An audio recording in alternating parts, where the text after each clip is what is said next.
हाँ जी प्यारे दोस्तों, प्यार भरी फतेह कबूल करियो। सत श्री अकाल। वाहिगुरु जी का खालसा, श्री वाहिगुरु जी की फतेह। जय भीम, जय भारत। मेरे प्यारे दोस्तों, हर रोज़ ਤੁਹਾਨੂੰ ਅਸੀਂ ਭਾਰਤ ਦੇ ਸੰਵਿਧਾਨ ਪ੍ਰਤੀ ਜਾਗਰੂਕ ਕਰਦੇ ਰਹਿੰਦੇ ਆ ਤੇ ਹਰ ਰੋਜ਼ ਇੱਕ ਨਵੀਂ ਜਾਣਕਾਰੀ ਤੁਹਾਨੂੰ ਮੁਹੱਈਆ ਕਰਵਾਉਂਦੇ ਰਹਿੰਦੇ ਆ। ਪਰ ਭਾਰਤ ਦੇ ਸੰਵਿਧਾਨ ਨੂੰ ਪੜ੍ਹਨ ਤੋਂ ਪਹਿਲਾਂ, ਭਾਰਤ ਦੇ ਸੰਵਿਧਾਨ ਨੂੰ ਤੁਹਾਨੂੰ ਸਮਰਪਿਤ ਕਰਨ ਤੋਂ ਪਹਿਲਾਂ ਕੁਝ ਮੁੱਢਲੀਆਂ ਗੱਲਾਂ ਤੁਹਾਡੇ ਲਈ ਜਾਣ ਲੈਣਾ ਬੜੀਆਂ ਜ਼ਰੂਰੀ ਨੇ। ਹੋ ਸਕਦਾ ਤੁਸੀਂ ਕੱਲ ਦਾ ਫਰਮਾਨ ਆਪਣੇ ਟੀਵੀ ਚੈਨਲਾਂ ਉੱਤੇ ਦੇਖਿਆ ਹੋਵੇਗਾ, ਜੋ ਇਹ ਚੰਦ ਸਰਕਾਰੀ ਲੋਕ ਤੁਹਾਡੇ ਬੱਚਿਆਂ ਲਈ ਇੱਕ ਮੁਸ਼ਕਲਾਂ ਖੜੀਆਂ ਕਰ ਰਹੇ ਨੇ, ਤੁਹਾਨੂੰ ਆਪਣੇ ਵਿਰਸੇ ਤੋਂ ਦੂਰ ਕਰਨ ਦੀ ਕੋਸ਼ਿਸ਼ ਕਰ ਰਹੇ ਨੇ। ਤੁਸੀਂ ਕੱਲ ਟੀਵੀ ਚੈਨਲਾਂ ਤੇ ਦੇਖਿਆ ਹੋਵੇਗਾ ਕਿ CBSE ਬੋਰਡ ਨੇ ਪੰਜਾਬੀ ਭਾਸ਼ਾ ਨੂੰ ਆਪਣੇ ਮੁੱਖ ਵਿਸ਼ਿਆਂ ਤੋਂ ਹਟਾਉਣ ਦਾ ਇੱਕ ਵਿਸ਼ੇਸ਼ ਪ੍ਰਬੰਧ ਕਰ ਲਿਆ ਹੈ। ਉਹ ਦਿਨ ਦੂਰ ਨਹੀਂ ਜਦੋਂ ਇਹਨਾਂ ਗੰਦੀਆਂ ਸਰਕਾਰਾਂ ਦੀਆਂ ਗੰਦੀਆਂ ਚਾਲਾਂ ਦੁਆਰਾ ਤੁਹਾਡੇ ਪਿੰਡਾਂ ਤੇ ਸ਼ਹਿਰਾਂ ਵਿੱਚ ਜੋ ਸਰਕਾਰੀ ਸਕੂਲ ਨੇ ਉਹ ਬੰਦ ਕਰ ਦਿੱਤੇ ਜਾਣਗੇ। ਇਹ ਵੀ ਭਵਿੱਖ ਵਿੱਚ ਇਸ ਗੱਲ ਦਾ ਡਰ ਅੱਜ ਉਪਜ ਰਿਹਾ ਹੈ, ਜੋ ਹੋ ਸਕਦਾ ਹੈ ਅਗਲੇ ਕੁਝ ਸਾਲਾਂ ਵਿੱਚ ਤੁਹਾਨੂੰ ਸੱਚ ਸਾਬਤ ਕਰਕੇ ਵੀ ਦਿਖ ਸਕਦਾ ਵਾ। ਸੋ ਪਿਆਰੇ ਦੋਸਤੋ, ਅਸੀਂ ਬਾਰ-ਬਾਰ ਕਿਉਂ ਕਹਿੰਦੇ ਆ ਵੀ ਇਸੇ ਭਾਰਤ ਦੇ ਸੰਵਿਧਾਨ ਨੂੰ ਪੜ੍ਹੋ, ਇਸ ਪ੍ਰਤੀ ਆਪਣਾ ਬੱਚਿਆਂ ਪ੍ਰਤੀ, ਇਸ ਸੰਵਿਧਾਨ ਦੇ ਪ੍ਰਤੀ ਆਪਣੀ ਜ਼ਿੰਮੇਵਾਰੀ ਨਿਭਾਓ। ਅਸੀਂ ਹਰ ਇੱਕ ਚੀਜ਼ ਉੱਤੇ ਟੈਕਸ ਦਿੰਦੇ ਆ, ਹਰ ਇੱਕ ਚੀਜ਼ ਦੇ ਅਸੀਂ ਨਿੱਕੀ ਚੀਜ਼ ਖਰੀਦਦੇ ਆ ਉਸ ਤੇ GST ਦਿੰਦੇ ਆ। ਫਿਰ ਜਦੋਂ ਅਸੀਂ ਸਰਕਾਰਾਂ ਨੂੰ ਟੈਕਸ ਪੂਰਾ ਦਿੰਦੇ ਆ ਤਾਂ ਮਹਿੰਗਾਈ ਸਾਡੇ ਲੋਕਾਂ ਲਈ ਕਿਉਂ ਆ? ਕਿਉਂ ਸਾਡੇ ਲੋਕਾਂ ਨੂੰ, ਸਾਡੇ ਪਰਿਵਾਰਾਂ ਨੂੰ ਅੱਜ ਘਰ ਦਾ ਗੁਜ਼ਾਰਾ ਕਰਨਾ ਮੁਸ਼ਕਲ ਹੋ ਗਿਆ ਹੈ? ਕਿਉਂ ਅਸੀਂ ਲੋਕ ਅੱਜ ਦੁੱਖ ਭਰੀ ਜ਼ਿੰਦਗੀ ਜੀਣ ਲਈ ਮਜਬੂਰ ਹਾਂ? ਕਿਉਂਕਿ ਅਸੀਂ ਇਸ ਸੰਵਿਧਾਨ ਪ੍ਰਤੀ ਜਾਗਰੂਕ ਨਹੀਂ ਹੈਗੇ, ਆਪਣੇ ਮੌਲਿਕ ਅਧਿਕਾਰਾਂ ਪ੍ਰਤੀ ਜਾਗਰੂਕ ਨਹੀਂ ਹੈਗੇ। ਅਗਰ ਤੁਸੀਂ ਇਸ ਭਾਰਤ ਦੇ ਸੰਵਿਧਾਨ ਨੂੰ ਪੜ੍ਹਿਆ ਹੁੰਦਾ, ਵਿਚਾਰਿਆ ਹੁੰਦਾ, ਤਾਂ ਅੱਜ ਉਹ ਅਧਿਕਾਰ ਜੋ ਧੱਕੇ ਨਾਲ ਤੁਹਾਡੇ ਉੱਤੇ ਥੋਪੇ ਜਾ ਰਹੇ ਨੇ, ਉਹ ਅਧਿਕਾਰ ਤੁਹਾਡੇ ਉੱਤੇ ਨਾ ਲਗਾਏ ਜਾਂਦੇ, ਕਿਉਂਕਿ ਤੁਸੀਂ ਆਪ ਉਹਨਾਂ ਨੂੰ ਸਹਿਮਤੀ ਦਿੱਤੀ ਹੈ ਕਿ ਅਸੀਂ ਭਾਰਤ ਦੇ ਸੰਵਿਧਾਨ ਤੋਂ ਦੂਰ ਹੋ ਚੁੱਕੇ ਹਾਂ। ਜੋ ਤੁਹਾਡੇ ਦਿਲ ਵਿੱਚ ਅਧਿਕਾਰ ਨੇ, ਜੋ ਤੁਹਾਡੀ ਮਰਜ਼ੀ ਦੇ ਅਧਿਕਾਰ ਨੇ, ਸਾਡੇ ਉੱਤੇ ਥੋਪ ਦਿਓ, ਕਿਉਂਕਿ ਅਸੀਂ ਖੁਦ ਇਸ ਭਾਰਤ ਦੇ ਸੰਵਿਧਾਨ ਨੂੰ ਆਪਣੇ ਤੋਂ ਦੂਰ ਕੀਤਾ, ਆਪਣੇ ਬੱਚਿਆਂ ਤੋਂ ਦੂਰ ਕੀਤਾ, ਆਪਣੀ ਨਿੱਜੀ ਜ਼ਿੰਦਗੀ ਤੋਂ ਦੂਰ ਕੀਤਾ। ਸੋ ਆਏ ਦਿਨ ਸਰਕਾਰਾਂ ਨਵੇਂ ਫਰਮਾਨ ਜਾਰੀ ਕਰ ਰਹੀਆਂ ਨੇ। ਹੋ ਸਕਦਾ ਆਉਣ ਵਾਲੇ ਸਮੇਂ ਦੇ ਵਿੱਚ, ਆਉਣ ਵਾਲੇ ਕੁਝ ਸਾਲਾਂ ਦੇ ਵਿੱਚ ਤੁਹਾਨੂੰ ਘਰ ਵਿੱਚ ਰਹਿਣ ਦਾ ਵੀ ਟੈਕਸ, ਜੋ ਪਿੰਡਾਂ ਵਿੱਚ ਹਜੇ ਤੱਕ ਨਹੀਂ ਸੀ, ਹੋ ਸਕਦਾ ਉਹ ਵੀ ਤੁਹਾਡੇ ਉੱਤੇ ਇੱਕ ਅਧਿਕਾਰ ਰਾਹੀਂ ਇੱਕ ਬਿੱਲ ਬਣਾ ਕੇ ਤੁਹਾਡੇ ਉੱਤੇ ਸਿਰ ਮੜ ਦਿੱਤਾ ਜਾਵੇ ਕਿ ਅਗਰ ਤੁਸੀਂ ਪਿੰਡਾਂ ਜਾਂ ਪਿੰਡਾਂ ਵਿੱਚ ਕਿਸੇ ਘਰ ਵਿੱਚ ਰਹਿੰਦੇ ਹੋ, ਜਾਂ ਤੁਹਾਡੇ ਕੋਲ ਮੋਟਰ ਗੱਡੀ ਆ, ਜਾਂ ਤੁਹਾਡੇ ਕੋਲ ਕੋਈ ਪਸ਼ੂ ਆ, ਤਾਂ ਤੁਹਾਨੂੰ ਉਸ ਦਾ ਟੈਕਸ ਦੇਣਾ ਪਵੇਗਾ। ਸੋ ਇਸ ਤੋਂ ਪਹਿਲਾਂ ਤਕੜੇ ਹੋ ਜਾਓ। ਉਹ ਫਰਮਾਨ ਆਉਣ ਤੋਂ ਪਹਿਲਾਂ ਇਸ ਭਾਰਤ ਦੇ ਸੰਵਿਧਾਨ ਨੂੰ ਪੜ੍ਹੋ, ਵਿਚਾਰੋ। ਅਗਰ ਆਪਣੇ ਭਾਰਤ ਨੂੰ, ਅਗਰ ਆਪਣੇ ਬੱਚਿਆਂ ਦੇ ਆਉਣ ਵਾਲੇ ਭਵਿੱਖ ਨੂੰ ਬਚਾਉਣਾ ਚਾਹੁੰਦੇ ਹੋ ਤਾਂ ਇਸ ਭਾਰਤ ਦੇ ਸੰਵਿਧਾਨ ਪ੍ਰਤੀ ਜਾਗਰੂਕ ਹੋਵੋ ਤੇ ਦੇਖੋ, ਪੜ੍ਹੋ, ਵਿਚਾਰੋ ਕਿ ਬਾਬਾ ਸਾਹਿਬ ਭੀਮ ਰਾਓ ਅੰਬੇਦਕਰ ਜੀ ਨੇ ਤੁਹਾਡੇ ਲਈ ਇਸ ਸੰਵਿਧਾਨ ਦੇ ਵਿੱਚ ਕੀ ਲਿਖਿਆ। ਮੈਂ ਵਾਰ-ਵਾਰ ਇੱਕੋ ਗੱਲ ਦਾ ਜ਼ਿਕਰ ਕਰਦਾ, ਭਾਰਤ ਦਾ ਸੰਵਿਧਾਨ ਤੁਹਾਡੇ ਲੋਕਾਂ ਨੂੰ ਹੀ ਸਮਰਪਿਤ ਹੈ ਤੇ ਤੁਹਾਡੇ ਲੋਕਾਂ ਦੇ ਹੀ ਮੌਲਿਕ ਅਧਿਕਾਰਾਂ ਦਾ ਇਹ ਬਣਿਆ ਹੋਇਆ ਸੰਵਿਧਾਨ ਹੈ। ਇਹ ਸੰਵਿਧਾਨ ਕਿਸੇ ਧਰਮ, ਕਿਸੇ ਜਾਤ ਜਾਂ ਕਿਸੇ ਵਰਗ ਦਾ ਨਹੀਂ ਹੈ, ਤੁਹਾਡੇ ਆਪਣੇ ਲੋਕਾਂ ਨੂੰ ਹੀ ਸਮਰਪਿਤ ਆ, ਤਾਂ ਜੋ ਤੁਸੀਂ ਆਪਣੀ ਆਵਾਜ਼ ਉੱਚੀ ਕਰਕੇ, ਆਪਣੀ ਆਵਾਜ਼ ਬੁਲੰਦ ਕਰਕੇ ਸਰਕਾਰ ਦੀਆਂ ਸੁੱਤੀਆਂ ਪਈਆਂ ਸੋਚਾਂ ਨੂੰ ਤੇ ਸੁੱਤੀਆਂ ਪਈਆਂ ਬੰਦ ਅੱਖਾਂ ਨੂੰ ਖੋਲ੍ਹ ਸਕੋ ਤੇ ਆਪਣੇ ਹੱਕਾਂ ਨੂੰ ਮੰਗ ਸਕੋ। ਸੋ ਮੈਂ ਕੋਸ਼ਿਸ਼ ਕਰਦਾ ਰਹਿਣਾ ਹਰ ਪਲ ਤੁਹਾਨੂੰ ਇੱਕ ਵਧੀਆ ਜਾਣਕਾਰੀ ਦੇ ਸਕਾਂ ਜੋ ਇਸ ਭਾਰਤ ਦੇ ਸੰਵਿਧਾਨ ਦੇ ਵਿੱਚ ਦਰਜ ਹੈ। ਆਉਣ ਵਾਲੇ ਸਮੇਂ ਦੇ ਵਿੱਚ ਤੁਹਾਡੇ ਬੱਚਿਆਂ ਲਈ ਪੜ੍ਹਾਈ ਕਰਨਾ ਬੜਾ ਮੁਸ਼ਕਲ ਹੋ ਜਾਵੇਗਾ। ਤੁਹਾਨੂੰ ਆਪਣੀ ਹੀ ਮਾਤ ਭਾਸ਼ਾ ਤੋਂ ਬੜੀ ਦੂਰ ਲਿਜਾਇਆ ਜਾ ਰਿਹਾ, ਤੁਹਾਨੂੰ ਆਪਣੇ ਹੀ ਸੱਭਿਆਚਾਰ, ਕਲਚਰ ਤੋਂ ਬੜਾ ਦੂਰ ਜਾ ਰਿਹਾ। ਤੇ ਸ਼ਰਮ ਵਾਲੀ ਗੱਲ ਹੈ, ਸਾਡੇ ਚੰਦ ਲੀਡਰ ਇਹਨਾਂ ਦੇ ਨਾਲ ਸਹਿਮਤੀ ਪ੍ਰਗਟ ਕਰ ਰਹੇ ਨੇ। ਸੋ ਦੋਸਤੋ, ਅੱਖਾਂ ਖੋਲ ਕੇ ਦੇਖੋ ਤੁਹਾਡੇ ਸਮਾਜ ਵਿੱਚ ਕੀ ਹੋ ਰਿਹਾ। ਅੱਖਾਂ ਖੋਲ ਕੇ ਦੇਖੋ ਤੁਹਾਡੇ ਬੱਚਿਆਂ ਦੇ ਅਧਿਕਾਰਾਂ ਨਾਲ ਕੀ ਹੋ ਰਿਹਾ। ਅੱਖਾਂ ਖੋਲ ਕੇ ਦੇਖੋ ਤੁਹਾਡੇ ਆਪਣੇ ਮੌਲਿਕ ਅਧਿਕਾਰਾਂ ਨਾਲ ਕੀ ਹੋ ਰਿਹਾ। इस संविधान के उल्ट कानून बनाए जा रहे ने जो इस संविधान के कानून के खिलाफ ने। ये संविधान इहो जिहा कानून बनाउण दी इजाजत नहीं दिंदा जो अज सरकारां मल्लो जोरी तुहाडे उत्ते सौंप रहीआं ने, क्योंकि वो भारत के संविधान नूं तुहाडी जिंदगी विचों बड़ा दूर लिजा चुकियां ने, तुहाडे बच्चियां दी जिंदगी चों बड़ा दूर लिजा चुकियां ने।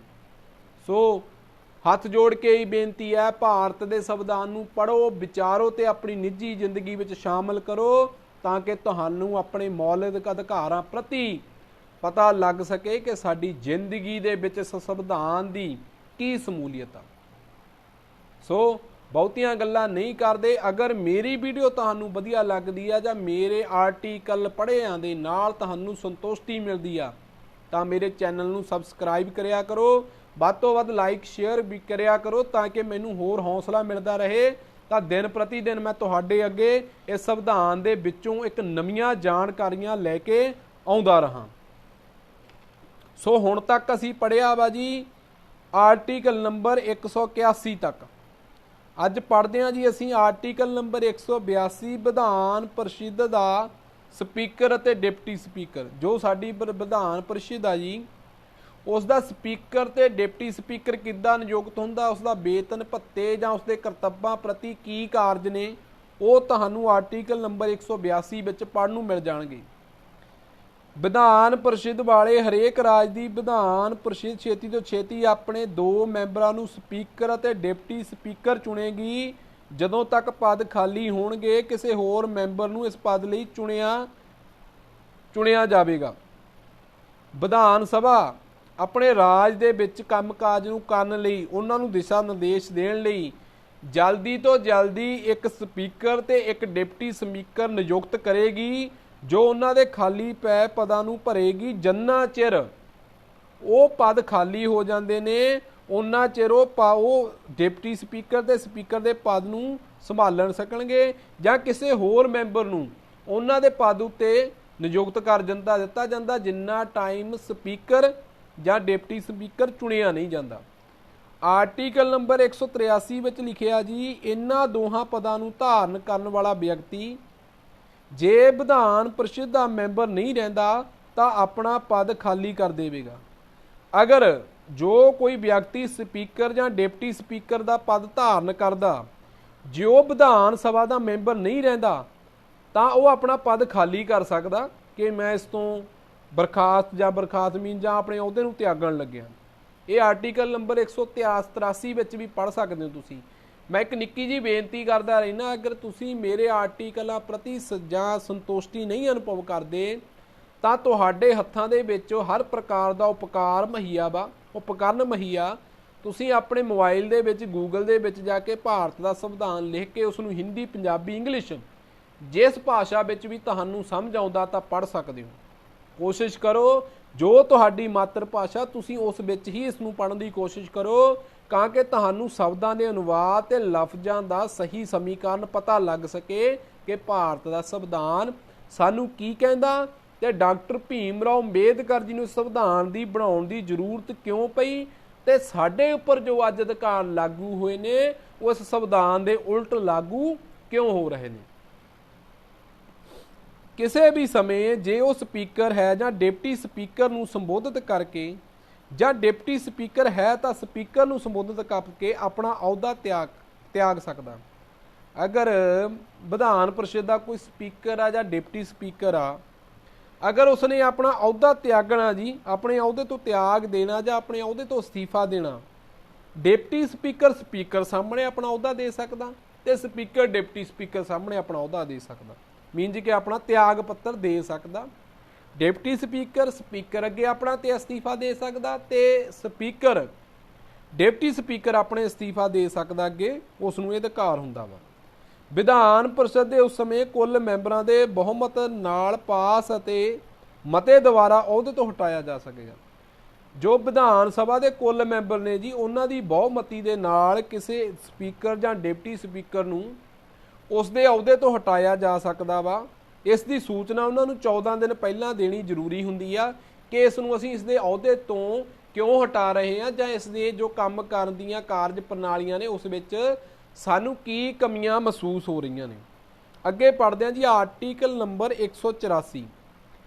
ਸਪੀਕਰ ਦੇ ਪਦ ਦੇ ਫਰਜ਼ਾਂ ਦਾ ਪਾਲਣ ਕਰਨਾ ਜਾਂ ਸਪੀਕਰ ਦੇ ਰੂਪ ਵਿੱਚ ਕਾਰਜ ਕਰਨ ਦੀ ਡਿਪਟੀ ਸਪੀਕਰ ਜਾਂ ਹੋਰ ਵਿਅਕਤੀ ਦੀ ਸ਼ਕਤੀ। ਜੇ ਸਭਾਪਤੀ ਦਾ ਪਦ ਖਾਲੀ ਹੈ ਤਾਂ ਉਪ ਸਭਾਪਤੀ ਜਾਂ ਉਪ ਸਭਾਪਤੀ ਦਾ ਪਦ ਖਾਲੀ ਹੈ ਤਾਂ ਵਿਧਾਨ ਪਰਿਸ਼ਦ ਅਜਿਹਾ ਮੈਂਬਰ ਜਿਸ ਨੂੰ ਰਾਜਪਾਲ ਉਸ ਉਦੇਸ਼ ਲਈ ਨਿਯੁਕਤ ਕਰੇ ਤਾਂ ਅਹੁਦੇ ਦਾ ਫਰਜ਼ਾਂ ਦਾ ਪਾਲਣ ਕਰੇਗਾ। ਅਗਰ ਡਿਪਟੀ ਸਪੀਕਰ ਜਾਂ ਸਪੀਕਰ ਆਪਣਾ ਕਾਰਜਕਾਲੀ ਜੋ ਉਹਦੇ ਕੰਮ ਹੁੰਦੇ ਨੇ ਉਹਨਾਂ ਪ੍ਰਤੀ ਆਪਣੀਆਂ ਸ਼ਕਤੀਆਂ ਨਿਭਾਉਂਦਾ, ਜੇ ਸਭਾਪਤੀ ਦਾ ਪਦ ਖਾਲੀ ਆ ਤਾਂ ਉਪ ਸਭਾਪਤੀ ਦਾ ਪਦ ਖਾਲੀ ਆ ਤਾਂ ਵਿਧਾਨ ਪਰਿਸ਼ਦ ਚੋਂ ਜਿਹੜੀ ਵਿਧਾਨ ਪਰਿਸ਼ਦ ਆ ਕਿਸੇ ਅਜਿਹੇ ਮੈਂਬਰ ਨੂੰ ਉਸ ਉਦੇਸ਼ ਲਈ ਨਿਯੁਕਤ ਕਰ ਸਕਦੀ ਆ। ਸਪੀਕਰ, ਉਪ ਸਭਾਪਤੀ, ਡਿਪਟੀ ਸਪੀਕਰ ਤੇ ਉਪ ਸਭਾਪਤੀ ਲਈ ਵਿਧਾਨ ਸਭਾ ਅਜਿਹੇ ਮੈਂਬਰ ਨੂੰ ਨਿਯੁਕਤ ਕਰ ਸਕਦੀ ਆ ਜੋ ਉਸ ਕੰਮ ਲਈ ਸਹੀ ਉਤਰਦਾ ਹੋਵੇ ਤੇ ਉਸ ਕੰਮ ਨੂੰ ਸਹੀ ਤਰੀਕੇ ਨਾਲ ਕਰਨ ਦੀ ਸਮਰੱਥਾ ਰੱਖਦਾ ਹੋਵੇ। ਸੋ ਇਹ ਆਰਟੀਕਲ ਨੰਬਰ 184 ਵਿੱਚ ਤੁਸੀਂ ਪੜ੍ਹ ਸਕਦੇ ਹੋ ਜੀ। ਅੱਗੇ ਪੜ੍ਹਦੇ ਹਾਂ ਜੀ article number 185। Speaker deputy speaker ਨੂੰ ਹਟਾਉਣ ਲਈ ਮਤੇ ਸਮੇਂ ਉਸ ਸਦਨ ਦੀ ਪ੍ਰਧਾਨਗੀ ਨਹੀਂ ਕਰਨਗੇ। ਅਗਰ ਸਪੀਕਰ ਜਾਂ ਡਿਪਟੀ ਸਪੀਕਰ ਲਈ ਮਤੇ ਸਮੇਂ ਉਹ ਸਦਨ ਦੀ ਜਿਹੜੇ ਸਾਡੇ ਸਪੀਕਰ ਡਿਪਟੀ ਸਪੀਕਰ ਹੁੰਦੇ ਨੇ ਜੀ ਉਹਨਾਂ ਨੂੰ ਜੋ ਹਟਾਉਣ ਦਾ ਮਤਾ ਹੁੰਦਾ ਉਹ ਉਸ ਸਦਨ ਦੀ ਪ੍ਰਧਾਨਗੀ ਨਹੀਂ ਕਰ ਸਕਦੇ, ਕਿਉਂਕਿ ਉਹਨਾਂ ਉੱਪਰ ਇੱਕ ਐਲੀਗੇਸ਼ਨ ਲੱਗ ਚੁੱਕਿਆ ਕਿ ਅਸੀਂ ਇਸ ਸਪੀਕਰ ਨੂੰ ਜਾਂ ਡਿਪਟੀ ਸਪੀਕਰ ਨੂੰ ਉਸਦੇ ਅਹੁਦੇ ਤੋਂ ਬਰਖਾਸਤ ਕਰਨਾ ਜਾਂ ਅਸਤੀਫਾ ਦਿਵਾਉਣਾ। ਅੱਗੇ ਪੜ੍ਹਦੇ ਹਾਂ ਆਰਟੀਕਲ ਨੰਬਰ 186। ਵਿਧਾਨ ਸਭਾ ਦੇ ਸਪੀਕਰ ਅਤੇ ਡਿਪਟੀ ਸਪੀਕਰ ਨੂੰ ਅਤੇ ਵਿਧਾਨ ਪਰਿਸ਼ਦ ਦੇ ਸਪੀਕਰ ਅਤੇ ਡਿਪਟੀ ਸਪੀਕਰ ਨੂੰ ਵੇਤਨ ਭੱਤੇ ਆਦਿ ਮਿਲਣਗੇ ਜੋ ਕਾਨੂੰਨ ਰਾਹੀਂ ਵਿਧਾਨ ਮੰਡਲ ਨਿਸ਼ਚਿਤ ਕਰੇਗਾ। ਵਿਧਾਨ ਸਭਾ ਦਾ ਜੋ ਸਪੀਕਰ ਆ ਤੇ ਡਿਪਟੀ ਸਪੀਕਰ ਆ ਜੀ ਉਸ ਨੂੰ ਉਹ ਤਨਖਾਹ ਤੇ ਭੱਤੇ ਮਿਲਦੇ ਨੇ ਜੋ ਵਿਧਾਨ ਪਰਿਸ਼ਦ ਦੇ ਕਾਨੂੰਨਾਂ ਅਨੁਸਾਰ ਤੈਅ ਕੀਤੇ ਜਾਂਦੇ ਨੇ। ਜੋ ਉਸ ਨੂੰ ਸਰਕਾਰੀ ਤਨਖਾਹ ਮਿਲਦੀ ਆ ਜਾਂ ਉਸ ਨੂੰ ਭੱਤੇ ਮਿਲਦੇ ਨੇ ਉਹ ਵਿਧਾਨ ਸਭਾ ਦੇ ਕਾਨੂੰਨਾਂ ਤਹਿਤ ਉਹ ਆਪਣੇ ਭੱਤੇ ਤੇ ਤਨਖਾਹ ਉੱਤੇ ਕਾਬਜ਼ ਹੁੰਦਾ ਜੀ। ਅੱਗੇ ਪੜ੍ਹਦੇ ਹਾਂ ਜੀ ਆਰਟੀਕਲ ਨੰਬਰ 187। ਰਾਜ ਦੇ ਵਿਧਾਨ ਮੰਡਲ ਦੇ ਸਦਨ ਦਾ ਹਰੇਕ ਸਦਨ ਦਾ ਅਲੱਗ ਸਕੱਤਰੇਤ ਹੋਵੇਗਾ। ਜੋ ਸਾਡਾ ਰਾਜ ਦਾ ਵਿਧਾਨ ਮੰਡਲ ਆ ਉਸਦੇ ਹਰੇਕ ਸਦਨ ਦਾ ਅਲੱਗ ਸਕੱਤਰੇਤ ਹੋਵੇਗਾ ਜੀ, ਜੋ ਉਹਨੂੰ ਆਪਣੇ ਰਾਜ ਨੂੰ ਸੰਭਾਲੇਗਾ ਜਾਂ ਉਸਦੀ ਵਿਧਾਨ ਮੰਡਲ ਦੀ ਕਾਰਜ ਪ੍ਰਣਾਲੀ ਨੂੰ ਸੰਭਾਲੇਗਾ। ਰਾਜ ਦਾ ਵਿਧਾਨ ਮੰਡਲ ਕਾਨੂੰਨ ਦੁਆਰਾ ਰਾਜ ਦੇ ਵਿਧਾਨ ਮੰਡਲ ਦੇ ਸਦਨ ਦਾ ਜਾਂ ਸਦਨਾਂ ਦੇ ਸਕੱਤਰੇਤ ਦੇ ਕਰਮਚਾਰੀਆਂ ਦੀ ਭਾਰਤੀ ਅਤੇ ਨਿਯੁਕਤ ਵਿਅਕਤੀਆਂ ਦੀਆਂ ਸੇਵਾਵਾਂ ਸ਼ਰਤਾਂ ਦਾ ਨਿਰੀਖਣ ਕਰੇਗਾ। ਜੋ ਰਾਜ ਵਿਧਾਨ ਮੰਡਲ ਦੇ ਕਾਨੂੰਨ ਦੁਆਰਾ ਸਦਨ ਜਾਂ ਦੋਹਾਂ ਸਦਨਾਂ ਦੇ ਜੋ ਸਕੱਤਰੇਤ ਨਿਯੁਕਤ ਹੁੰਦੇ ਨੇ, ਕਰਮਚਾਰੀ ਨਿਯੁਕਤ ਹੁੰਦੇ ਨੇ, ਉਹ ਉਹਨਾਂ ਵਿਅਕਤੀਆਂ ਦੀਆਂ ਸੇਵਾਵਾਂ ਤੇ ਸ਼ਰਤਾਂ ਦਾ ਨਿਰੀਖਣ ਕਰਦੇ ਨੇ ਕਿ ਜੋ ਇਹਨਾਂ ਨੂੰ ਪਾਵਰਾਂ ਦਿੱਤੀਆਂ ਗਈਆਂ ਨੇ ਜਾਂ ਇਹਨਾਂ ਦੀ ਕਾਰਜ ਪ੍ਰਣਾਲੀ ਦਾ ਜੋ ਕੰਮਕਾਰ ਆ ਉਸ ਨੂੰ ਸਹੀ ਤੇ ਸੁਚੱਜੇ ਢੰਗ ਨਾਲ ਚਲਾ ਸਕਦੇ ਨੇ ਜਾਂ ਨਹੀਂ। ਅੱਗੇ ਪੜ੍ਹਦੇ ਹਾਂ ਜੀ ਅਸੀਂ ਕਾਰਜ ਅਤੇ ਸੰਚਾਲਨ। ਆਰਟੀਕਲ ਨੰਬਰ 188 ਜੋ ਭਾਰਤ ਦੇ ਸੰਵਿਧਾਨ ਡਾਕਟਰ ਭੀਮ ਰਾਓ ਅੰਬੇਦਕਰ ਜੀ ਨੇ ਲਿਖਿਆ ਉਸ ਦੇ ਆਰਟੀਕਲ ਨੰਬਰ 188 ਵਿੱਚ ਦਰਜ ਆ ਜੀ ਇਹਨਾਂ ਦੇ ਕਾਰਜਕਾਲ ਦਾ ਸੰਚਾਲਨ ਕਿੱਦਾਂ ਹੁੰਦਾ। ਸੋ ਮੈਂ ਬਾਰ-ਬਾਰ ਇੱਕ ਅਪੀਲ ਵੀ ਕਰਦਾ ਰਹਿਣਾ, ਜੇ ਤੁਸੀਂ ਆਪ ਇਸ ਨੂੰ ਪੜ੍ਹੋ, ਅਗਰ ਪੜ੍ਹ ਨਹੀਂ ਸਕਦੇ ਤਾਂ ਸੁਣ ਲਓ, ਸੁਣ ਕੇ ਬਾਰ-ਬਾਰ ਸੁਣੋ, ਇਸ ਨੂੰ ਵਿਚਾਰੋ, ਇਕਾਂਤ ਵਿੱਚ ਬੈਠ ਕੇ ਸੁਣੋ ਤਾਂ ਕਿ ਤੁਹਾਨੂੰ ਹੋਰ ਇੱਧਰ ਉੱਧਰ ਦੀਆਂ ਗੱਲਾਂ ਤੋਂ ਬਜਾਏ ਇਕੱਲੇ ਬੈਠ ਕੇ ਇਸ ਭਾਰਤ ਦੇ ਸੰਵਿਧਾਨ ਨੂੰ ਪੜ੍ਹੋ। ਜੇ ਪੜ੍ਹ ਨਹੀਂ ਸਕਦੇ ਤਾਂ ਸੁਣੋ, ਤੁਹਾਨੂੰ ਪਤਾ ਲੱਗ ਸਕੇ ਕਿ ਤੁਹਾਡੇ ਮੌਲਿਕ ਅਧਿਕਾਰ ਕੀ ਨੇ ਤੇ ਇਸ ਭਾਰਤ ਦੇ ਸੰਵਿਧਾਨ ਤੁਹਾਨੂੰ ਕੀ ਜਾਣਕਾਰੀਆਂ ਮੁਹੱਈਆ ਕਰਵਾਉਂਦਾ। ਆਰਟੀਕਲ ਨੰਬਰ 188 ਕਹਿੰਦਾ ਜੀ ਰਾਜ ਦੀ ਵਿਧਾਨ ਸਭਾ ਜਾਂ ਵਿਧਾਨ ਪਰਿਸ਼ਦ ਦਾ ਹਰ ਮੈਂਬਰ ਆਪਣੇ ਸਥਾਨ ਗ੍ਰਹਿਣ ਕਰਨ ਤੋਂ ਪਹਿਲਾਂ ਰਾਜਪਾਲ ਜਾਂ ਉਸ ਵਿਅਕਤੀ ਦੁਆਰਾ ਨਿਯੁਕਤ ਵਿਅਕਤੀ ਸਾਹਮਣੇ ਸਹੁੰ ਚੁੱਕੇਗਾ। ਅਗਰ ਰਾਜ ਦਾ ਵਿਧਾਨ ਸਭਾ ਜਾਂ ਵਿਧਾਨ ਪਰਿਸ਼ਦ ਦਾ ਕੋਈ ਵੀ ਮੈਂਬਰ ਆਪਣਾ ਅਹੁਦਾ ਗ੍ਰਹਿਣ ਕਰਦਾ ਜਾਂ ਅਹੁਦੇ ਤੋਂ ਬੈਠਦਾ, ਉਹ ਬੈਠਣ ਤੋਂ ਪਹਿਲਾਂ ਰਾਜਪਾਲ ਦੁਆਰਾ, ਅਗਰ ਰਾਜਪਾਲ ਨਹੀਂ ਤਾਂ ਰਾਜਪਾਲ ਦੁਆਰਾ ਜੋ ਵਿਅਕਤੀ ਨਿਯੁਕਤ ਕੀਤਾ ਜਾਂਦਾ ਉਹ ਸਾਹਮਣੇ ਆਪਣੀ ਸਹੁੰ ਚੁੱਕਦਾ ਕਿ ਮੈਂ ਵਿਧਾਨ ਪਰਿਸ਼ਦ ਜਾਂ ਵਿਧਾਨ ਸਭਾ ਦੇ ਜੋ ਵੀ ਕੰਮ ਕਾਰਜ ਨੇ ਉਸ ਨੂੰ ਸਹੀ ਤੇ ਸੁਚੱਜੇ ਢੰਗ ਨਾਲ ਨਿਭਾਉਂਦਾ ਰਹਾਂਗਾ ਤੇ ਵਚਨਬੱਧ ਰਹਾਂਗਾ ਕਿ ਭਾਰਤ ਦੇ ਸੰਵਿਧਾਨ ਦੇ ਉਲਟ ਮੈਂ ਕੋਈ ਕੰਮ ਨਹੀਂ ਕਰਾਂਗਾ। ਅੱਗੇ ਪੜ੍ਹਦੇ ਹਾਂ ਜੀ ਆਰਟੀਕਲ ਨੰਬਰ 199। ਸਦਨਾਂ ਵਿੱਚ ਵੋਟਿੰਗ ਆਦਿ ਸਾਰੀ ਕਾਰਵਾਈ ਵੋਟਾਂ ਪਾਉਣ ਵਾਲੇ ਮੈਂਬਰਾਂ ਦੇ ਬਹੁਮਤ ਨਾਲ ਕੀਤੀ ਜਾਵੇਗੀ। ਸਦਨ ਵਿੱਚ ਜੋ ਸਾਰੀ ਕਾਰਵਾਈ ਹੁੰਦੀ ਆ ਉਹ ਵੋਟਾਂ ਪਾਉਣ ਵਾਲੇ ਮੈਂਬਰਾਂ ਦੀ ਬਹੁਮਤਾਂ ਨਾਲ ਕੀਤੀ ਜਾਂਦੀ ਆ ਕਿ ਇਸ ਸੰਵਿਧਾਨ ਜਾਂ ਇਸ ਬਿੱਲ ਸੰਬੰਧੀ ਜਾਂ ਕਿਸੇ ਪ੍ਰਸਤਾਵ ਸੰਬੰਧੀ ਅਸੀਂ ਉਸ ਨੂੰ ਪਾਸ ਕਰਨਾ ਤਾਂ ਸਦਨਾਂ ਦੀ ਵਿੱਚ ਵੋਟਿੰਗ ਹੁੰਦੀ ਆ। ਜਿੱਦਾਂ ਹੁਣ ਆਪਣੇ ਕਿਸਾਨੀ ਮਾਰੂ 3 ਬਿੱਲ ਪਾਸ ਹੋਏ ਨੇ ਤਾਂ ਉਹਨਾਂ ਨੂੰ ਸਦਨਾਂ ਵਿੱਚ ਜੋ ਅੱਜ ਰੌਲਾ ਪਾ ਰਹੇ ਨੇ ਕਿ ਅਸੀਂ ਜੀ ਕਿਸਾਨਾਂ ਦੇ ਹੱਥ 'ਚ ਆ ਜੀ, ਅਸੀਂ ਪੰਜਾਬ ਦੇ ਲੋਕਾਂ ਦੇ ਹੱਥ 'ਚ ਆ, ਉਹਨਾਂ ਨੇ ਸਹਿਮਤੀ ਪ੍ਰਗਟ ਕਰੀ ਆ ਤਾਂ ਇਹ ਬਿੱਲ ਤੁਹਾਡੇ ਤੇ ਲਾਗੂ ਹੋਏ ਨੇ। ਮੈਂ ਬਾਰ-ਬਾਰ ਕਿਉਂ ਤੁਹਾਨੂੰ ਇਹ ਗੱਲਾਂ ਕਹਿਣਾ, ਕਿਉਂਕਿ ਤੁਹਾਡੀਆਂ ਬੰਦ ਪਈ ਸੋਚ ਦੇ ਦਰਵਾਜ਼ੇ ਖੁੱਲ੍ਹ ਜਾਣ। ਇਹ ਸਦਨਾਂ ਦੇ ਵਿੱਚ ਜੋ ਬਿੱਲ ਪਾਸ ਹੋਏ ਨੇ, ਜੋ ਸਾਡੇ ਮੰਤਰੀ ਘੁੰਮ ਰਹੇ ਨੇ, ਗੱਡੀਆਂ ਦੇ ਵਿੱਚ ਘੁੰਮ ਰਹੇ ਨੇ, ਸਾਡੇ ਵਿੱਚ ਅੱਜ ਪਿਆਰ ਦੀ ਭਾਵਨਾ ਤੇ ਕਿਸੇ ਦਾ ਭੋਗ ਨਹੀਂ ਛੱਡਦੇ, ਕਿਸੇ ਦੀ ਮਕਾਨ ਨਹੀਂ ਛੱਡਦੇ। ਹਰੇਕ ਦੇ ਕਿਤੇ ਵੀ ਕੋਈ ਅਣਗਹਿਲੀ ਹੁੰਦੀ ਆ ਸਭ ਤੋਂ ਪਹਿਲਾਂ ਪਹੁੰਚ ਜਾਂਦੇ ਨੇ। ਕਿਉਂ ਪਹੁੰਚ ਰਹੇ ਨੇ? ਕਿਉਂਕਿ ਇਹਨਾਂ ਨੂੰ ਆਪਣੀ ਕੁਰਸੀ ਪਿਆਰੀ ਆ, ਇਹਨਾਂ ਨੇ ਆਪਣੇ ਅਧਿਕਾਰ ਵੇਚੇ ਨੇ, ਇਹਨਾਂ ਨੇ ਆਪਣਾ ਜ਼ਮੀਰ ਵੇਚਿਆ ਤਾਂ ਤੁਹਾਡੇ ਲੋਕਾਂ ਦੇ ਉੱਪਰ ਇਹ ਬਿੱਲ ਥੋਪੇ ਗਏ ਨੇ ਜੋ ਭਾਰਤ ਦੇ ਸੰਵਿਧਾਨ ਦੇ ਬਿਲਕੁਲ ਉਲਟ ਨੇ। ਅਗਰ ਇਹਨਾਂ ਨੇ ਸਦਨਾਂ ਵਿੱਚੋਂ ਬਿੱਲਾਂ ਨੂੰ ਪ੍ਰਵਾਨਗੀ ਦਿੱਤੀ ਆ ਤਾਂ ਤੁਹਾਡੇ ਉੱਤੇ ਉਹ ਬਿੱਲ ਅੱਜ ਲਾਗੂ ਹੋਏ ਨੇ, ਤੁਹਾਡੇ ਉੱਤੇ ਉਹ ਬਿੱਲ ਥੋਪੇ ਗਏ ਨੇ। ਤੇ ਕਿਸੇ ਨੂੰ ਵੀ ਆਪਣਾ ਹਿੱਤੂ ਨਾ ਜਾਣੋ, ਇੱਥੇ ਸਭ ਪੈਸਾ ਕਰਦੇ ਫਿਰਦੇ ਨੇ। ਇਹ ਕੁਰਸੀਆਂ ਦੇ ਭੁੱਖੇ ਨੇ, ਇਹਨਾਂ ਨੇ ਸਾਡੇ 5 ਸਾਲ ਜੁੱਤੀਆਂ ਮਾਰਨੀਆਂ ਨੇ। ਸਾਨੂੰ ਅੱਜ ਤੱਕ ਕੋਈ ਅਧਿਕਾਰ ਨਹੀਂ ਮਿਲਿਆ, ਕੋਈ ਹੱਕ ਨਹੀਂ ਮਿਲਿਆ। ਅੱਜ ਤੱਕ ਇਹਨਾਂ ਦੀਆਂ ਬਾਰੀਆਂ ਬੰਨੀਆਂ ਨੇ, 5 ਸਾਲ ਕੋਈ ਆਉਂਦਾ, 5 ਸਾਲ ਕੋਈ ਆਉਂਦਾ, ਅਸੀਂ ਆਪਣਾ ਸਿਰਾ ਨੀਵਾਂ ਕਰ ਲੈਂਦੇ ਹਾਂ, 5-5 ਸਾਲ ਇਹਨਾਂ ਤੋਂ ਜੁੱਤੀਆਂ ਖਾਂਦੇ ਹਾਂ। ਸੋ ਹਜੇ ਵੀ ਸੁਧਰੋ, ਸਮਝਣ ਦਾ ਵੇਲਾ ਸਮਝੋ, ਆਪਣੇ ਕਮ ਸੇ ਕਮ ਇਹੋ ਜਿਹਾ ਕੈਂਡੀਡੇਟ ਚੁਣੋ ਜੋ ਤੁਹਾਡੇ ਹੱਕਾਂ ਦੀ ਆਵਾਜ਼ ਬੁਲੰਦ ਕਰ ਸਕੇ। ਲੱਖਾਂ ਰੁਪਏ ਪੈਨਸ਼ਨਾਂ ਲੈਂਦੇ ਨੇ, ਤੁਸੀਂ ਕਿਹੜੀਆਂ ਸਹੂਲਤਾਂ ਭਾਲਦੇ ਹੋ? ਗਰੀਬੀ ਸਾਡੇ ਚੰਦ ਲੋਕਾਂ ਲਈ ਹੈ, ਗਰੀਬੀ ਸਾਡੇ ਵਰਗ ਦੇ ਲੋਕਾਂ ਲਈ ਹੈ, ਗਰੀਬੀ ਇਹਨਾਂ ਚੰਦ ਲੋਕਾਂ ਲਈ ਨਹੀਂ। ਇਹ ਤਾਂ ਅਮੀਰ ਤਾਂ ਕੀ ਹੈ, ਤਾਂ ਖਰਬਾਪਤੀ ਬੰਦੇ ਨੇ। ਕਿੱਥੇ ਜਾਂਦੇ ਨੇ ਸਾਡੇ ਟੈਕਸ ਜੋ ਇਹ ਖਾਂਦੇ ਨੇ? ਸਾਤੋਂ ਟੈਕਸ ਲੈਂਦੇ ਨੇ, ਸਾਤੋਂ ਤਨਖਾਹ ਦੇ ਜੋ ਉੱਪਰ ਟੈਕਸ ਲੈਂਦੇ ਨੇ, ਸਾਤੋਂ ਰੋਡ ਟੈਕਸ ਲੈਂਦੇ ਨੇ, ਸਾਤੋਂ ਟੋਲ ਪਲਾਜ਼ਿਆਂ ਦੇ ਟੈਕਸ ਲੈਂਦੇ ਨੇ। ਤਾਂ ਪੈਸਾ ਜਾਂਦਾ ਕਿੱਥੇ ਆ? ਉਹ ਪੈਸਾ ਕਿੱਥੇ ਲੱਗਿਆ ਵੀ ਸੋਚੋ, ਵਿਚਾਰੋ, ਪੜ੍ਹੋ। ਤੁਸੀਂ ਸੂਈ ਤੋਂ ਲੈ ਕੇ ਹਰ ਇੱਕ ਚੀਜ਼ ਤੱਕ ਟੈਕਸ ਦਿੰਦੇ ਹੋ, ਤਾਂ ਟੈਕਸ ਤੁਹਾਡੇ ਉੱਤੇ ਕਿਉਂ ਨਹੀਂ ਲੱਗ ਰਿਹਾ, ਕਿ ਤੁਹਾਨੂੰ ਕਿਉਂ ਨਹੀਂ ਮਿਲ ਰਿਹਾ? ਸੋ ਆਓ ਅੱਗੇ ਪੜ੍ਹਦੇ ਹਾਂ। ਸਪੀਕਰ ਜਾਂ ਡਿਪਟੀ ਸਪੀਕਰ ਜਾਂ ਇਹਨਾਂ ਦੇ ਫਰਜ਼ ਨਿਭਾਉਣ ਵਾਲਾ ਕੋਈ ਵਿਅਕਤੀ ਕਾਰਵਾਈ ਤੇ ਫੈਸਲੇ ਸਮੇਂ ਵੋਟ ਨਹੀਂ ਦੇਵੇਗਾ, ਪਰ ਵੋਟ ਪੱਖ ਤੇ ਵਿਰੋਧ ਤੇ ਵੋਟਾਂ ਬਰਾਬਰ ਤੇ ਆਪਣਾ ਫੈਸਲਾ ਕੁਨ ਵੋਟ ਦੇ ਸਕਦਾ ਹੈ। ਜੋ ਸਾਡੇ ਸਦਨਾਂ ਦੀਆਂ ਕਾਰਵਾਈਆਂ ਹੁੰਦੀਆਂ ਨੇ ਉਸ ਵਿੱਚ ਸਪੀਕਰ ਜਾਂ ਡਿਪਟੀ ਸਪੀਕਰ ਆਪਣਾ ਵੋਟ ਨਹੀਂ ਦੇ ਸਕਦਾ।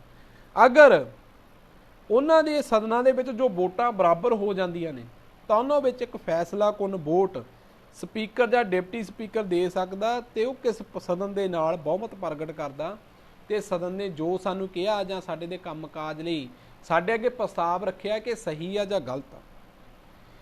ਜਦ ਤੱਕ ਰਾਜ ਦਾ ਵਿਧਾਨ ਮੰਡਲ ਕਾਨੂੰਨ ਦੁਆਰਾ ਜਾਂ ਉਸ ਨੇਮ ਕਾਨੂੰਨ ਨਾਲ ਬਣਾਏ ਵਿਧਾਨ ਮੰਡਲ ਦੇ ਕਿਸੇ ਸਦਨ ਦਾ ਅਧਿਵੇਸ਼ਨ ਗਠਿਤ ਕਰਨ ਲਈ 10 ਮੈਂਬਰ ਜਾਂ ਸਦਨ ਦੇ ਮੈਂਬਰਾਂ ਦੀਆਂ ਕੁੱਲ ਸੰਖਿਆਵਾਂ 10ਵਾਂ ਭਾਗ ਇਹਨਾਂ ਵਿੱਚੋਂ ਜੋ ਵੱਧ ਹੈ ਤੇ ਹੋਵੇਗੀ। ਜੇ ਰਾਜ ਵਿਧਾਨ ਸਭਾ ਦਾ ਵਿਧਾਨ ਪਰਿਸ਼ਦ ਸੈਸ਼ਨ ਵਿੱਚ ਕਿਸੇ ਸਮੇਂ ਕੋਰਮ ਪੂਰਾ ਨਹੀਂ ਹੁੰਦਾ ਤਾਂ ਸਪੀਕਰ ਜਾਂ ਉਸ ਦੀ ਥਾਂ ਤੇ ਕੰਮ ਕਰਨ ਵਾਲਾ ਵਿਅਕਤੀ ਇਹ ਫਰਜ਼ ਨਿਭਾਵੇਗਾ ਕਿ ਉਹ ਸਦਨ ਨੂੰ ਮੁਲਤਵੀ ਕਰ ਦੇਵੇ ਜਾਂ ਤਦ ਤੱਕ ਅੱਗੇ ਪਾ ਦੇਵੇ ਜਦ ਤੱਕ ਕੋਰਮ ਪੂਰਾ ਨਹੀਂ ਹੁੰਦਾ।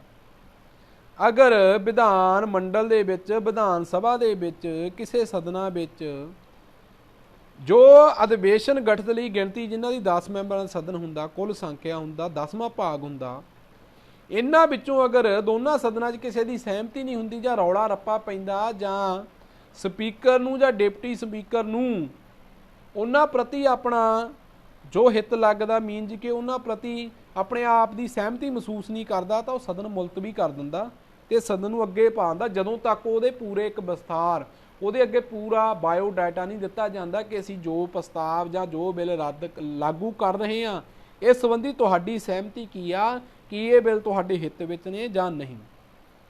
ਸੋ ਇੱਥੇ ਤੱਕ ਪੜ੍ਹਿਆ ਜੀ ਆਪਾਂ ਆਰਟੀਕਲ ਨੰਬਰ 199। ਕੱਲ ਨੂੰ ਆਪਾਂ ਪੜਾਂਗੇ 190 ਨੰਬਰ ਤੇ ਮੈਂਬਰੀ ਰੱਦ ਹੋਣਾ।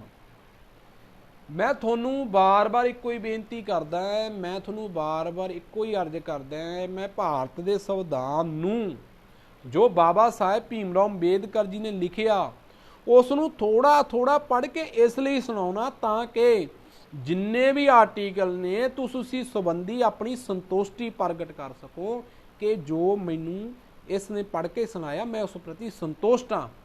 ਮੇਰੇ ਮਨ ਨੂੰ ਅਹਿਸਾਸ ਹੋ ਰਿਹਾ ਕਿ ਉਹ ਆਰਟੀਕਲ ਮੈਂ ਆਪਣੇ ਦਿਲ 'ਚ ਵਸਾ ਲਏ ਨੇ ਤੇ ਮੈਂ ਪੜ੍ਹ ਲਏ ਨੇ ਤੇ ਉਸ ਪ੍ਰਤੀ ਆਪਣੀ ਜਾਣਕਾਰੀ ਮੁਹੱਈਆ ਕਰਵਾ ਲਈ।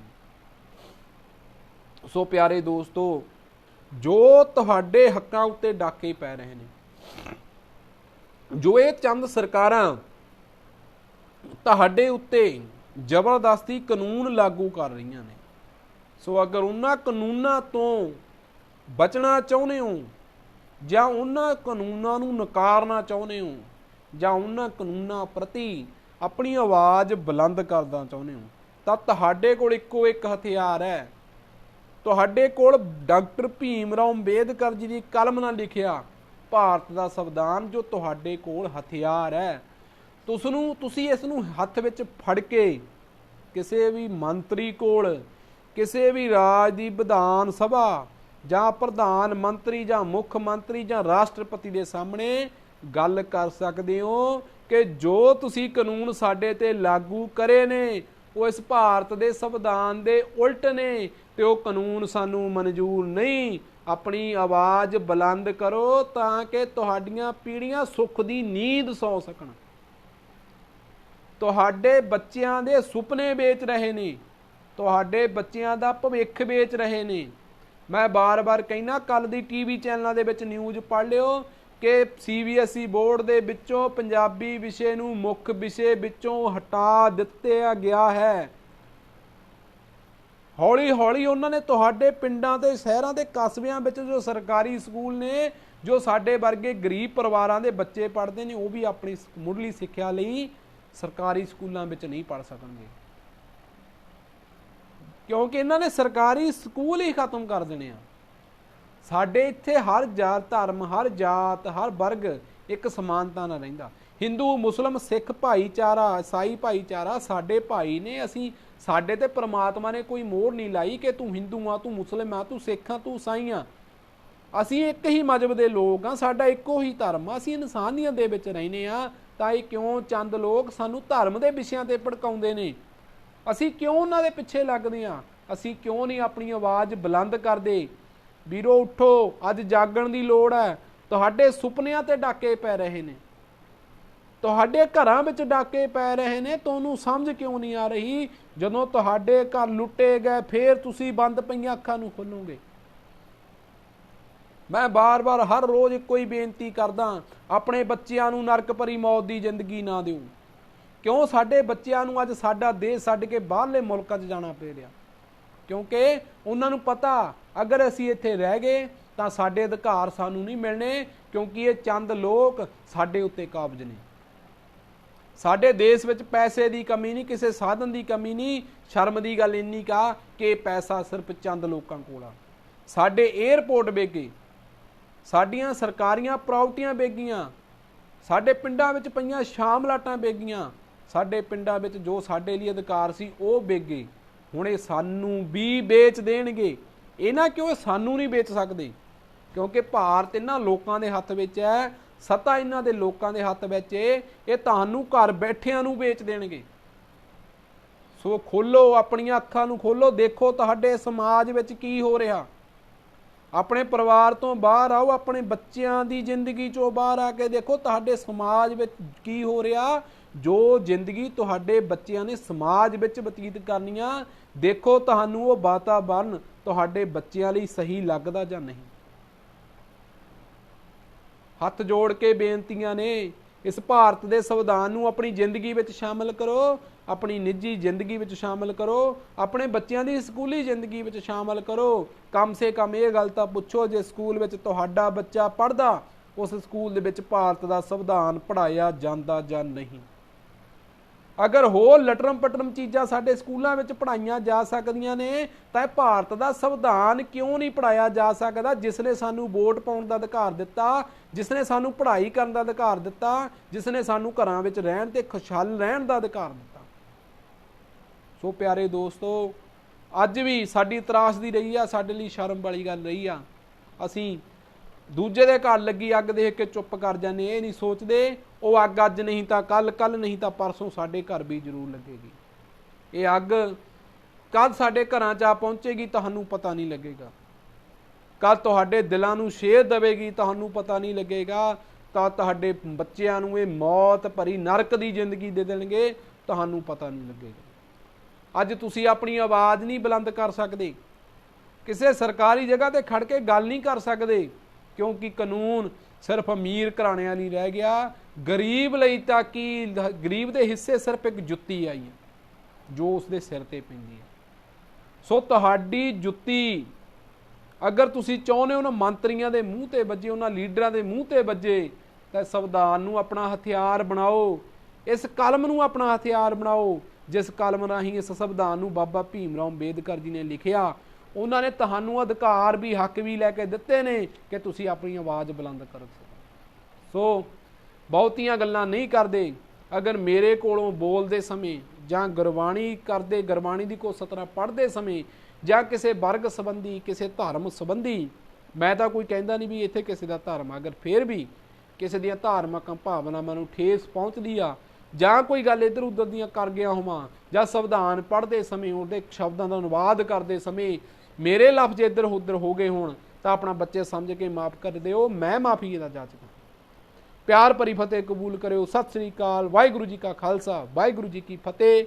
ਜੈ ਭੀਮ, ਜੈ ਭਾਰਤ। ਕੋਸ਼ਿਸ਼ ਕਰਾਂਗੇ ਹਰ ਰੋਜ਼ ਤੁਹਾਨੂੰ ਇੱਕ ਨਵੀਂ ਜਾਣਕਾਰੀ ਦੇਵਾਂ ਤੇ ਇਸ ਭਾਰਤ ਦੇ ਸੰਵਿਧਾਨ ਤੋਂ ਜਾਣੂ ਕਰਵਾਵਾਂ, ਤੇ ਇਹ ਵੀ ਉਮੀਦ ਕਰਦੇ ਹਾਂ ਕਿ ਤੁਸੀਂ ਮੇਰੇ ਸੰਵਿਧਾਨ ਪ੍ਰਤੀ ਸੰਤੁਸ਼ਟੀ ਵਿਅਕਤ ਕਰਦੇ ਹੋ। ਸੋ ਫਤਿਹ ਕਬੂਲ ਕਰਿਓ। ਅਗਲਾ ਭਾਗ ਲੈ ਕੇ ਤੁਹਾਡੀ ਸਭਾ 'ਚ ਕੱਲ੍ਹ ਹਾਜ਼ਰ ਹੋਵਾਂਗੇ। ਸਤਿ ਸ੍ਰੀ ਅਕਾਲ। ਜੈ ਭੀਮ, ਜੈ ਭਾਰਤ।